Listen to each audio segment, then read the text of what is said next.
Video ini bisa langsung di-skip ke menit 141 untuk langsung bisa mendengarkan kajiannya. Barakallahu fikum. Bismillahirrahmanirrahim.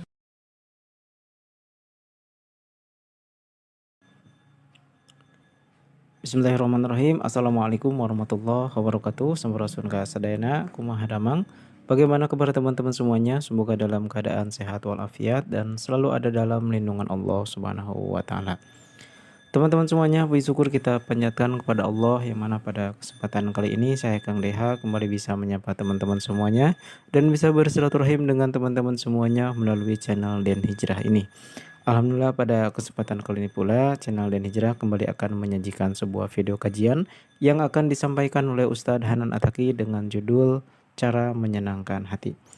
Nah teman-teman semuanya, siapa di antara teman-teman yang saat ini sedang sedih? Atau mungkin ada temannya atau saudaranya yang sedang mengalami kesedihan? Maka ada salah satu cara untuk menghiburnya. Ada beberapa adab yang harus dilakukan oleh seseorang muslim ketika dia ingin menghibur atau menyenangkan hati saudaranya. Tentu adab ini dicontohkan oleh Rasulullah, dan ketika sudah dicontohkan oleh Rasulullah pasti ini ada tata dan ada caranya. Baik, bagaimana penjelasan dari Ustadz Hanataki terkait dengan cara menyenangkan hati ini terkhusus buat saudara kita. Mari kita simak penjelasannya. Jangan di skip videonya ya teman-teman, supaya tidak gagal paham. Barakallahu fikum. A'udzu billahi minasy syaithanir rajim. Iqtaraba lin-nasi hisabuhum wa hum fi ghaflatin mu'ridun. Ma ya'tihim min dzikrin min rabbihim muhdatsin illa istama'uhu wa hum yal'abun. Lahiyatan qulubuhum wa asarrun najwa alladhina zalamu hal hadha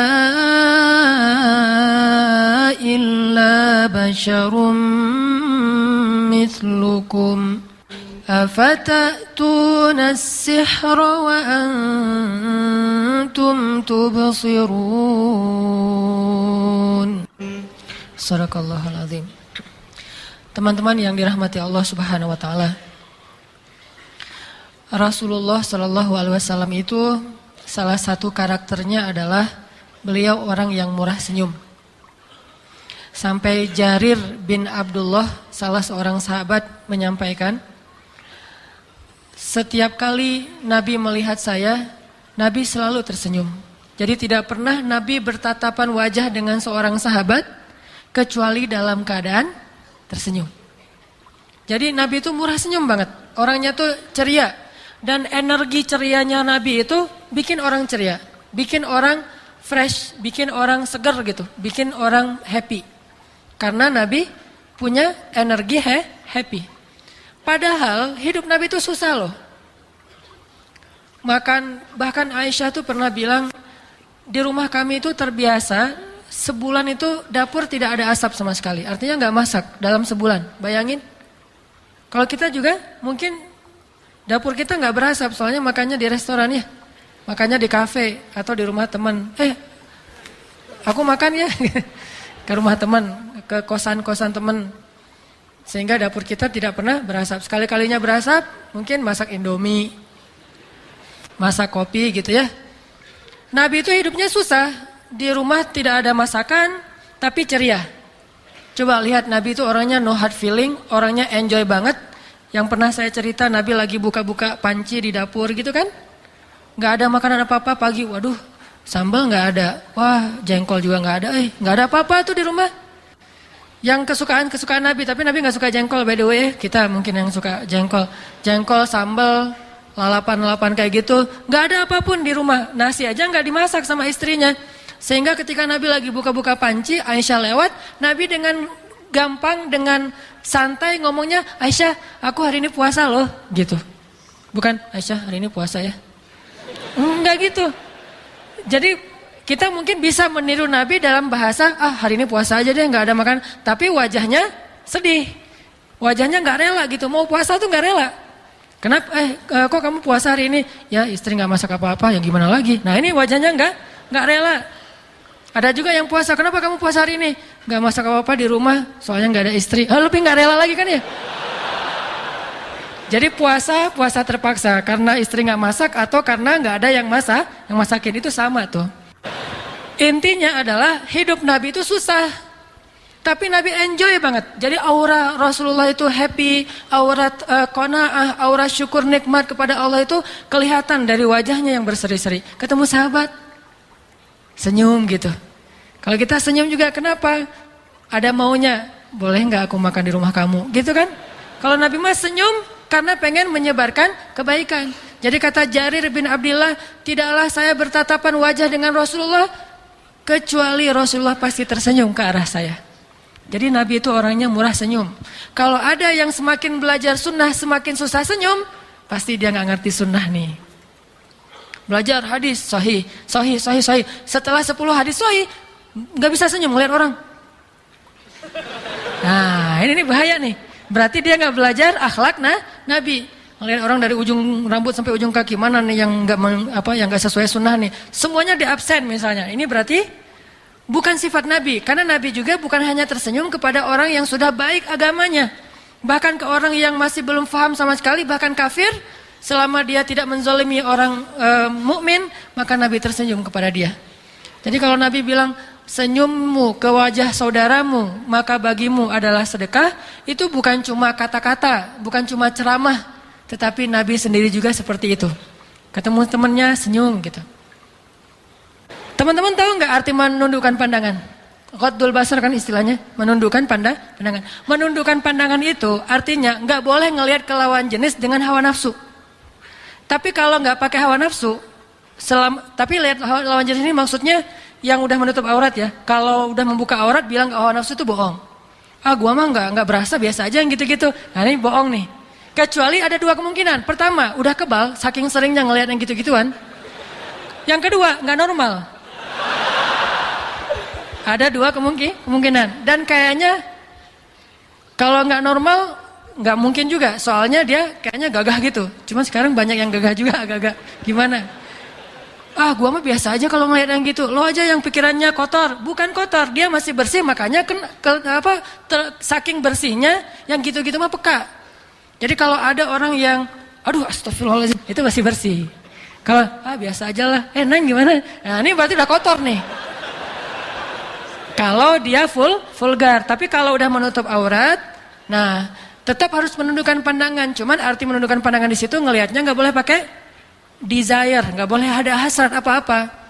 Makanya kita harus membedakan. Jadi kalau ada kadang-kadang dengan teman kita dia udah menutup aurat, udah sempurna, biasa aja lah, nggak usah. Dengan teman juga, kita rapat yuk, ya, yuk kita rapat. Udah rapat aja, rapat organisasi gitu kan, OSIS, ROHIS segala macam. Udah aja yang satu duduk menghadap, daripada kita susah ngeliat bawah, udah kita menghadap sana satu ke sini satu. Udah aja rapat Pak tonggong-tonggong gitu apa? Saling membelakangi kan ya. Waduh. Rapatnya nggak seru banget tuh. Jadi ngomongnya sambil ngelihat ke tembok masing-masing. Bukan gitu-gitu amat juga ghaddul basar teh.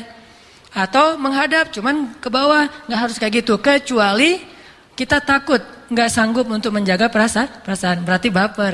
Baper. Ngomong lihat ke bawah, baper ya, gitu kan.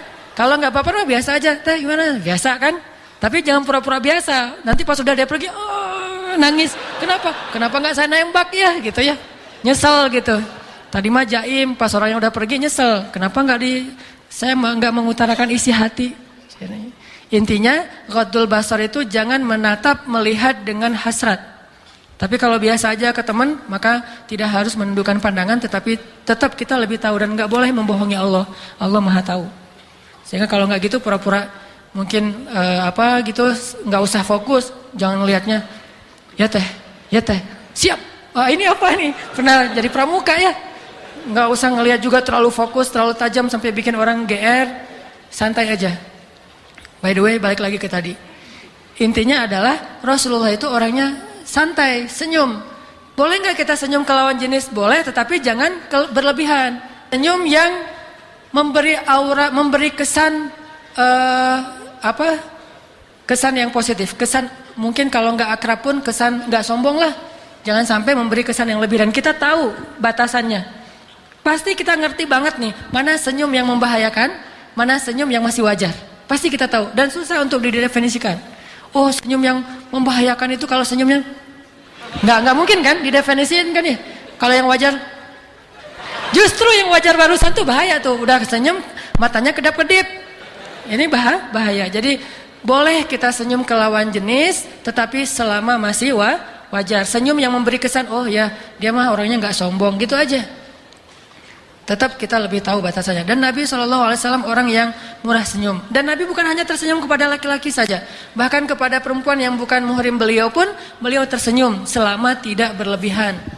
Jadi kalau Rasulullah kedatangan seorang akhwat, cewek mau konsultasi kepada Rasulullah, Rasulullah bukan kaku gitu. Nggak sekaku yang kita bayangin. Assalamualaikum. Waalaikumsalam. Masya Allah. Gak gitu-gitu amat. Rasulullah biasa aja, mangga masuk gitu. Ya Rasulullah gitu. Sesungguhnya Allah tidak malu terhadap kebaikan kan ya Rasulullah? Ya kata Rasulullah, emang ada apa? Perempuan ini nanya, gimana cara membersihkan haid ya Rasulullah? Kata Nabi, ya dibersihin kata Nabi. Santai aja enggak? Hah? Entah. Mau bahas itu ya? Jangan sama saya dong. Gak gitu-gitu amat, biasa. Ya dibersihin kata Nabi, sewajarnya. Kata perempuan ini karena dia juga gak ngerti, ya tapi gimana caranya Rasulullah? Ya dibersihin aja kata Rasulullah. Tapi gimana? Coba, kata Rasulullah, ya dibersihin. Ya Rasulullah, maksudnya how to. Kalau bahasa kita teh, gimana caranya? Akhirnya ditarik sama Aisyah, dibawa masuk ke dalam. Baru Aisyah yang mengajarkan fikih khusus untuk perempuan. Gitu aja. Jadi Nabi nggak berlebihan juga, tapi juga nggak sampai menjadi orang yang kaku. Tersenyum, ini sifat Nabi. Dan Nabi itu orangnya periang. Sahabat kalau dekat sama Nabi itu happy gitu, senang gitu. Apalagi kepada anak-anak. Anak-anak kecil tuh senang banget sama Rasulullah. Tapi kalau lagi senang sama Rasulullah, tiba-tiba lewat Umar, pada diem semuanya tuh. Umar. Jangankan anak kecil, setan aja takut, apalagi anak kecil gitu ya. Ini Umar. Tapi nggak salah juga sifat Umar, karena ketika nanti Umar jadi khalifah, anak-anak kecil juga pada paham ternyata Umar itu orangnya nggak seserem yang dicitrakan. Tetap aja pada waktu tertentu dia tegas, di waktu yang lain dia orang yang sangat bijak. Jadi yang pertama teman-teman, poin kita adalah bercanda itu adalah sunnah Nabi. Karena Nabi juga kadang-kadang bercanda. Pernah gini nih, ini contoh bercandanya Nabi. Tapi intelek banget, pakai logika. Orang kalau nggak ngerti nggak akan ketawa. Jadi kalau nanti nggak ada yang ketawa berarti nggak ngerti. Maksa orang ketawa ya. Jadi candaan Nabi gini, Nabi lagi lagi mau melakukan satu perjalanan. Nah, ada sahabat yang mau ikut jihad sama Nabi. Ini bayangin bercanda dalam suasana perang. Kan Nabi suka ngumpulin kendaraan, onta segala macam buat para sahabat yang miskin yang nggak punya kendaraan kayak mau pergi ke Tabuk gitu. Nah, waktu itu ada seorang laki-laki miskin dan dia badannya agak gemuk. Dia bilang gini, ihmil nih ya Rasulullah, bawain saya dong, atau beri saya tunggangan dong Rasulullah, saya pengen berjihad tapi nggak punya tunggangan kalau bahasa kita. Cuman bahasa singkatnya, ihmil nih ya Rasulullah, bawa saya Rasulullah, bawa saya. Kata Nabi, ya saya akan bawa kamu, tapi kami akan memberikan kamu anak onta. Kata Nabi, kami akan berikan kamu anak onta. Dia langsung, aduh gimana dong, dia nggak bayangin. Nanti kalau perjalanan jauh, naiknya anak onta, saya lebih gede daripada anak ontanya. Gimana dong? Kan kasihan anak ontanya. Kan ada adegan tuh. 2 orang, ini yang di Al-Fulailah 1001 malam. Ayah sama anak naik keledai kan. Terus orang-orang bilang, aduh gak berperi keledaian. Orang keledai dinaikin berdua, aduh gak kasihan sama hewan. Oh gitu ya, akhirnya ayahnya turun, anaknya yang naik. Wah anak kurang ajar nih, ayahnya dibiarin jalan kaki, dia naik keledai. Oh gitu ya, akhirnya ayahnya naik, anaknya turun. Wah ayahnya gak sayang sama anak. Akhirnya dua-duanya turun, wah ada keledai gak dinaikin. Salah aja ya. Nah, dia ngebayangin, duh naik anak onta, sedangkan badan saya besar, perjalanan jauh. Ya Rasulullah gimana nih? Akhirnya Nabi tersenyum, para sahabat yang lain yang pintar-pintar senyum. Akhirnya Nabi bilang apa? Bukankah setiap onta itu adalah anak onta? Ini candanya Rasulullah SAW. Bukankah setiap onta itu adalah anak onta? Walaupun udah dewasa, tetap aja anak onta. Oh gitu. Tawa semuanya. Ini mau berangkat jihad loh. Nabi sempet-sempetnya godain sahabat yang badannya besar, pengen dapat kendaraan. Nabi bilang, ya udah kami kasih untuk kamu anak onta. Ya Rasulullah, anak onta? Bukankah setiap onta itu anak onta? Pada ketawa semuanya. Ini candanya Rasulullah. Nggak seserius yang kita bayangin. Tetapi kalau waktunya serius, Nabi paling serius. Waktunya nangis, Nabi yang paling menangis dan takut kepada Allah. Intinya harus balance. Sifat Nabi itu sangat tawazun, sangat balance, sangat istimewa, sempurna. Gitu. Ini candaan Nabi yang pertama. Ada lagi candaan Nabi yang terkenal tuh sama seorang nenek kan datang kepada Nabi, ya Rasulullah, doakanlah saya supaya masuk surga karena doamu mustajabah. Kata Nabi, tapi nggak ada perempuan, nggak ada nenek-nenek di dalam surga teh. Kata Nabi, gitu ya Rasulullah. Nabi nggak mau membiarkan dia lama-lama, ntar dia putus asa bunuh diri kan. Tapi nggak ada nenek-nenek seperti kamu di dalam surga, kata Nabi. Dan bahasa teks hadisnya, perempuan ini nangis. Ya Rasulullah, astagfirullahaladzim, kemana tuh ya Rasulullah? Gitu, nangis perempuan ini. Sebelum dia nangis hingga gerung, Nabi langsung bilang, soalnya kamu nanti jadi gadis di surga. Wah, ketawa gitu. Kayak gitu. Dan itu nggak disebut menggoda nenek-nenek. Biasa aja gitu kan. Wah, Rasulullah godain nenek-nenek, nggak cukup dengan yang perawan. Nggak, Rasulullah mah biasa. Dan nggak ada niat untuk ngegodain, nggak ada hasrat, nggak ada apa-apa. Tapi tetap Nabi pengen membahagiakan orang yang datang ke beliau. Nggak usah serius-serius amat. Lagi pula Nabi ngelihat orangnya. Pasti nenek-nenek ini dekat sama Rasulullah. Makanya Rasulullah bercanda. Kalau baru kenal langsung dicandain kan bahaya tuh. Wah, Rasulullah kayaknya ada hati ini sama saya. GR kan? Daripada si nenek-nenek GR teh. Kan kasihan. Udah nenek-nenek GR pula.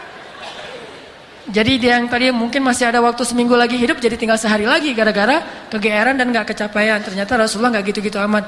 Dia cerita ke temannya, Rasulullah tadi candain gua loh, gitu. Gitu, emangnya kenapa kalau dicandain Rasulullah? Ya kan jarang Rasulullah ngodain candain cewek. Saya dicandain loh sama Rasulullah. Kayaknya nih Rasulullah ada hasrat. Kegeeran loh segala macam, kan kasihan. Makanya Nabi tahu ini nenek-nenek ini orang yang dekat dengan beliau. Yang laki-laki tadi mungkin dekat dengan beliau. Jangan ketemu orang candain, kasihan. Gak semua orang boleh dicandain. Makanya Nabi juga termasuk orang yang kadang bercanda tetapi tidak berlebihan, sehingga bisa kita simpulkan bercanda itu adalah sunnah Nabi. Pada dasarnya ya, bercanda itu adalah sunnah Nabi. Orang Islam itu harus serius, tetapi bukan berarti kaku. Kadang juga bercanda. Tapi walaupun dia sunnah Nabi, teman-teman, ada nggak sih etika-etika bercanda yang membuat kita tidak melanggar syariat, tetap berpahala? Kalaupun tidak berpahala, minimal tidak nambah dosa. Ada, Nabi mengajarkannya, dan dalam beberapa cerita juga bisa kita simpulkan. Pertama, bercanda juga harus pakai niat ternyata ya. Niatnya harus benar dulu. Apa niat yang benar kalau bercanda? Kira-kira apa? Nawaitu bercanda, gila. Harus gitu? Enggak kan ya? Enggak harus dipakai nawaitu kalau mau bercanda teh. Tar dulu, belum niat. Niat dulu, baru canda gitu. Kita mau ngobrol sama teman lagi nongkrong gitu, mau hereuy, mau ngacapruk enggak jelas gitu. Ntar dulu ya.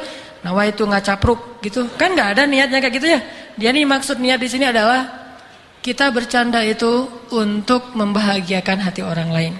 Karena Nabi bilang amal yang paling disukai Allah itu adalah sururun tudkhiluhu fi qulubil mu'min, membahagiakan hati seorang mukmin. Kadang-kadang saya ngelihat banyak teman-teman, ini mah kadang-kadang buat teman-teman sendiri aja, lagi capek, lagi lelah bekerja, lagi stres mungkin, lagi banyak masalah, lagi diputusin, lagi nggak dapat, belum diputusin juga, ada yang banyak masalah, akhirnya saya kasih dia hadiah. Hadiahnya bisa dengan posting sesuatu yang lucu tetapi tidak menghina siapapun. Pas dia buka mungkin alhamdulillah jadi dapat seneng gitu, yang tadi mau sedih jadi ketawa. Itu sedekah. Nyenengin hati teman kita, sedekah. Kita kirim video-video secara japri. Video yang lucu-lucu gitu. Kayak kemarin saya ngeposting misalnya anak yang lagi cukur tiba-tiba ngantuk, dan sebetulnya itu bukan video orang lain. Saya juga dulu suka kayak gitu. Kan ayah saya mah tukang syukur. Setiap dicukur pasti saya tidur. Dan Pas udah bangun tiba-tiba udah gundul. Nah itu kebiasaan saya dulu. Dan ternyata ada video yang lucu banget. Akhirnya saya share. Sehingga banyak yang komen, alhamdulillah terhibur Ustaz. Tadi udah ngantuk, tadi udah males, tadi udah hampir stres segala macam. Itu namanya membahagiakan hati seorang mukmin. Tetapi dengan syarat jangan bercanda kecuali sesuatu yang masih positif. Jangan sampai menjatuhkan kehormatan orang lain. Makanya kalau kita bilang ada pertama dalam bercanda itu niatnya dilurusin dulu. Pengen ngebahagiaan hati teman. Bercanda dengan istri, ngelihat capek hari ini istri, candain. Tapi mencandai istri lebih gampang daripada mencandai teman. Kalau bercandain teman ada batasan-batasan, takutnya dia tersinggung. Kalau istri hampir tidak ada batasan. Hampir tidak ada batasan. Ya. Nggak tahu ya nanti.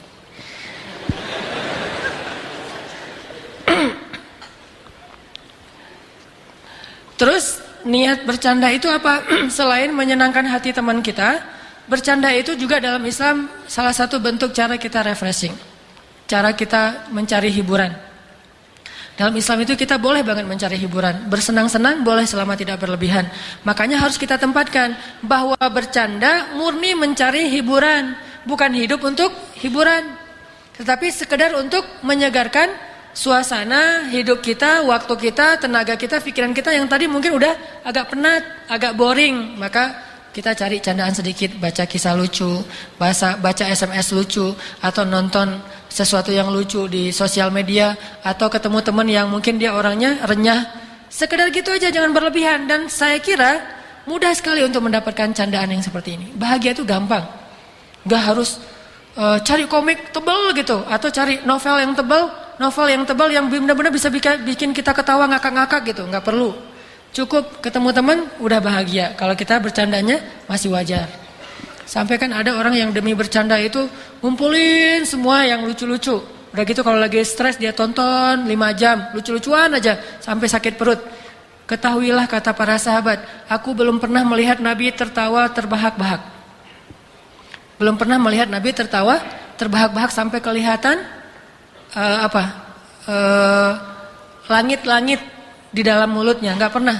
Nabi kalau ketawa wajar atau tersenyum, tapi bahagia. Ada orang yang kalau belum terpingkal-pingkal belum bahagia, harus terpingkal-pingkal. Justru kalau kayak gitu berarti hidupnya susah. Memberi banyak syarat untuk bahagia. Harus terpingkal-pingkal, harus keluar air mata, harus sampai sesak nafas. Habis bercanda, kenapa kamu teh? Ya ketawanya terlalu keras, jadinya akhirnya sesak nafas. Saya juga pernah kayak gitu, gara-gara ketawa terlalu keras, pulang-pulang. Jadi akhirnya nggak bisa ngomong karena berlebihan. Sesuatu yang berlebihan tidak disukai. Makanya bercanda mah sewajarnya aja. Gampang sekali untuk mendapatkan hiburan.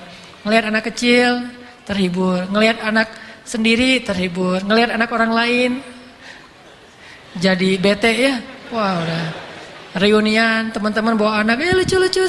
Kita mah di ujung, kalian mah semuanya udah punya keluarga, gua tinggal sendiri. Akhirnya pergi cari candaan yang lain. Makanya kalau udah punya keluarga tuh bercanda itu mudah sekali. Pulang ke rumah ngelihat wajah anak kita udah bahagia. Jadi nggak perlu lagi, papa ngapain? Mau ngelihat stand up komedi dulu, kurang bercanda hari ini. Jadi dia mau ngelihat stand up dulu karena hari ini stres banget. Stand up, nggak lucu. Akhirnya cari ustadz siapa yang lucu misalnya, nyari ustadznya, aduh kurang lucu. Akhirnya hidupnya susah banget. Ngeliat anak-anaknya ketawa-ketawa dia. Susah banget buat dia bercanda. Nih orangnya kayaknya udah overdosis nih. Overdosis guyon. Kalau udah nggak dikasih yang banyak banget dia nggak berasa. Kayak orang pakai obat-obatan sedikit, nggak berasa. Kayak orang makan. Kan kalau kita jajan di luar tuh suka dikasih pecin banyak tuh ya, sampai 2 sendok pecin. Kalau dikasih sedikit nggak berasa mang, tambahin pecin. Ada yang ibu-ibu sama keluarganya lagi makan bakso di dekat di sebelah saya. Nambah ke depan itu bukan nambah kuah, bukan nambah mie, bukan nambah sayur, nambah pecin, bayangin. Padahal yang saya tahu baksonya udah dikasih pecin, kuahnya udah ada pecinnya, gurih pula dengan kaldu. Ditambah lagi pecin dengan si emang 2 sendok. Dia merasa kurang, nambah lagi sendiri, mang nambahin pecin.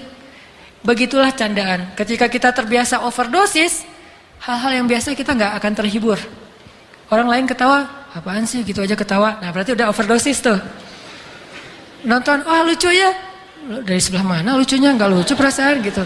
Nonton film misalnya cek toko sebelah gitu, nggak lucu, biasa aja. Nah berarti udah overdosis. Ya gitu deh. Lucu nggak sih? Mungkin lucu gitu ya, pura-pura belum nonton. Nah itu aja. Intinya adalah jangan sampai kita memberi syarat candaan saya itu lucu kalau nonton Mr. Bean. Udah nonton Mr. Bean yang paling konyol, udah jahil banget dengan mukanya yang nggak pura-pura nggak bersalah kayak gitu. Ada orang yang lagi dibalut perban kan ya, terus dia gini-gini di sebelahnya, tangan saya mah bebas bisa ngapa-ngapain, kamu mah tangannya kaku gitu kan. Oh baru dia ketawa terbahak-bahak sendiri. Nggak harus kayak gitu-gitu amat. Mencari hiburan itu mudah. Kadang-kadang mencari hiburan hanya dengan melihat wajah anak kita yang lucu, yang polos, udah terhibur. Alhamdulillah pulang ke rumah ngelihat anak lagi main puzzle, ngelihat anak lagi main boneka-bonekaan atau mobil-mobilan. Ade udah selesai hiburan. Jangan bilang hari ini belum dapat hiburan. Enggak, udah cukup. Berarti kita niat bercanda itu adalah untuk menghibur diri sendiri, bukan menjadikan bercanda itu sebagai aktivitas utama. Jadi teman-teman, ada 2 poin. Pertama, bercanda itu sunnah Rasul, kalau tidak berlebihan. Kedua, niatnya harus benar, bahwa kita pengen ngebahagiain hati teman kita, atau kita pengen sekedar menghibur supaya tidak terlalu kaku dan stres. Kalau itu niatnya, insya Allah bercanda kita itu sudah sesuai dengan sunnah.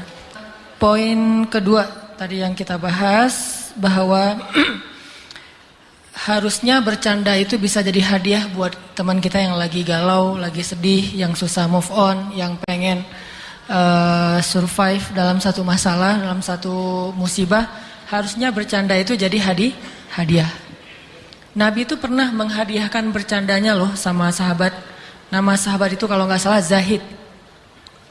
Jadi Nabi pernah, ceritanya Zahid lagi belanja di pasar. Bukan lagi belanja sih, lagi bantuin tuannya belanja di pasar. Zahid ini kebetulan budak yang harganya sangat murah. Tapi dia orangnya solih, namanya aja Zahid, sangat zuhud. Sedangkan nilai dia di mata orang-orang Arab pada masa itu murah karena dia lemah, bukan budak yang bisa diharapin buat gantiin tuannya berperang. Karena orang dulu mah kalau nggak bisa berperang pakai budak. Sama kayak sekarang misalnya nggak bisa ngeronda, pakai siapa gitu, bayarin gitu ya untuk ngeronda. Dulu mah nggak bisa berperang antar suku, pakai budak dibayar, atau pakai budaknya sendiri yang memang kuat. Zahid mah nggak bisa dipakai untuk berperang, nggak bisa pakai untuk ngegembalain apa-apa, cuma pembantu biasa aja. Kalau ke pasar dipakai di rumah, jadi murah harganya. Suatu hari ketika Zahid sedang di pasar, Nabi datang dari belakang melukin Zahid. Jadi meluknya meluk teman gitu ya, kayak sahabatan gitu. Jadi jangan suuzon ya, melukin teman gitu, dipeluk sama Rasulullah. Kan bahagia banget tuh dapat pelukan dari Rasulullah. Bayangin, ada seorang soleh banget, idola banget, keren banget, dicintai di langit, di bumi, semua makhluk mencintainya, meluk kita dari belakang. Dan pelukan dia itu pelukan surga. Allah aja cinta kepada laki-laki ini, apalagi seluruh makhluk Allah Subhanahu wa taala. Dipeluk sama Rasulullah itu anugerah yang luar biasa. Didoain, dipeluk, dicandain, disenyumin. Dapat senyum Rasulullah itu kalau nggak GR itu ada yang kelainan tuh. Harus GR kalau disenyumin sama Rasulullah, karena itu bahagia banget, anugerah banget. Dipeluk sama Rasulullah dari belakang. Setelah dipeluk, Nabi bilang, ada yang mau beli budak ini? Kata Nabi ke orang-orang di pasar. Wahai orang-orang Arab, ada yang pengen beli budak ini? Zahid bilang, kan orang pas Nabi bilang gitu ngeliatin, ada apa? Oh budak itu, gak jadi deh gitu. Jadi gak ada yang mau beli Zahid. Akhirnya jadi bilang, Rasulullah, gak ada lah yang mau beli saya, siapa juga ada, saya makan orangnya. Saya mah apa tuh Rasulullah gitu kan. Dia gak pede gitu, dia bilang gak ada yang mau beli saya Rasulullah, saya ini murahan dan segala macam. Dia orangnya agak minder gitu, agak rendah diri. Rasulullah sama orangnya murahan segala macam. Kata Rasulullah, ya Zahid, wahai kaum muslimin, kalau menurut kalian dia itu murah, maka sesungguhnya di mata Allah dia itu sangat berharga dan mahal. Akhirnya, saya beli Rasulullah. Akhirnya pada kayak istilahnya kayak pengen membeli Zahid dan membebaskan, saking berharganya Zahid. Jadi pengen dibeli untuk dimerdekakan. Pada kayak lelang gitu. Saya Rasulullah 100 dinar, 200 dinar, 300 dinar. Akhirnya tuannya bilang, udah siapa yang paling 1000 dinar. Ramai aja tuh suasana pasar gara-gara ngelelang Zahid untuk dibeli lalu dimerdekakan. Nabi bercanda dengan Zahid tapi membuat Zahid bahagia, dihibur. Bahwa kamu itu walaupun di mata manusia masih murah, di mata Allah itu mahal banget. Sehingga kaum muslimin berlomba-lomba untuk membeli Zahid dan memerdekakannya. Ini cara Nabi bercanda dengan sahabat. Harusnya candaan kita tuh jadi hadiah. Kalau kita nggak bisa ngasih hadiah yang sifatnya materi, kasihlah hadiah dalam bentuk sesuatu yang sururun, menyenangkan hati. Itu canda yang nyunnah, berpahala di sisi Allah Subhanahu wa taala. Bahkan bukan cuma berpahala, teman-teman. Ahabbul a'mal ilallah, amal yang paling disukai Allah. Salah satu amal sunnah yang paling disukai Allah itu bercanda yang menyenangkan hati orang lain. Itu poin kedua ya. Canda diniatkan untuk hadiah untuk saudara kita.